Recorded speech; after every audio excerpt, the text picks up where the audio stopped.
salahkan FAM adalah benda yang paling senang untuk menutup kegagalan sendiri ataupun kegagalan masing-masing. Senang. Adakah kita sekarang ini perlu bersedia sebarang kemungkinan bahawa revolusi ini adalah gagal apabila berlakunya pemotongan enam mata? Awak yang melabelkan benda ni revolusi. Saya tak pernah cakap benda ni revolusi bola sepak tanah air. It was the media who labelkan benda ni satu revolusi bola sepak tanah air. Right? So, I never said it. No one ever said it. I only assist the national team. Saya rasa tidak gagal because we can see, kalau you want to talk about football aspect only, kalau awak tengok structurally, you can see the structure of football under Peter. Dulu kita pun tak tahu apa identity football kita. If you want to talk about football in general, today you can see a formation, you can see a structure in terms of compact, in terms of counter attack, in terms of defense. There is a structure. Pemain-pemain tidak keliru how to play. They know a system, they focus towards the system. Itu dalam segi bola sepak.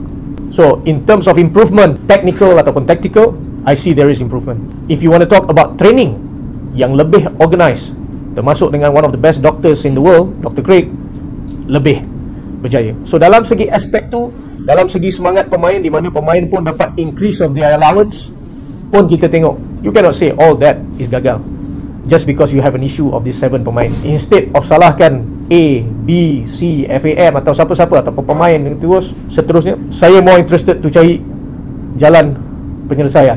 So now, macam mana yang saya katakan, kalau kerajaan dah cakap dokumen-dokumen tersebut itu sahih, I don't think saya sebagai rakyat Malaysia nak mempersoalkan the integrity of ataupun the sovereignty of my country.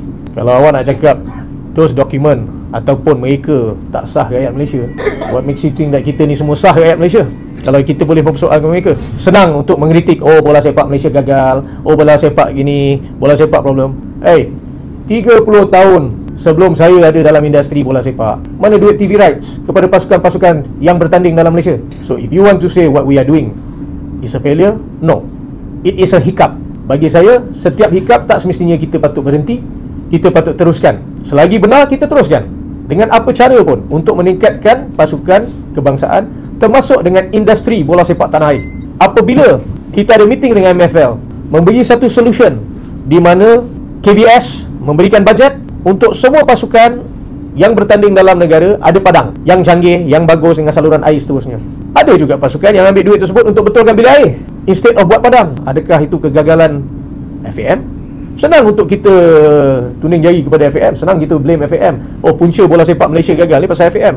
Tetapi sedangkan yang bertanding ni, yang bertanggungjawab dengan setiap pasukan-pasukan yang bertanding, kenapa tak ada orang salahkan mereka?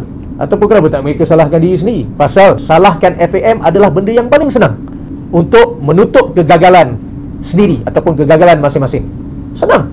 Oh, FAM buat ni, FAM buat tu. Sedangkan awak yang misuse of fund, sedangkan awak yang tak bayar gaji pemain, sedangkan awak yang tak spend those money for football facilities. So, jangan tengok kepada pasukan kebangsaan saja dengan apa yang sedang berlaku hari ini. Tengoklah dengan gambaran yang lebih besar.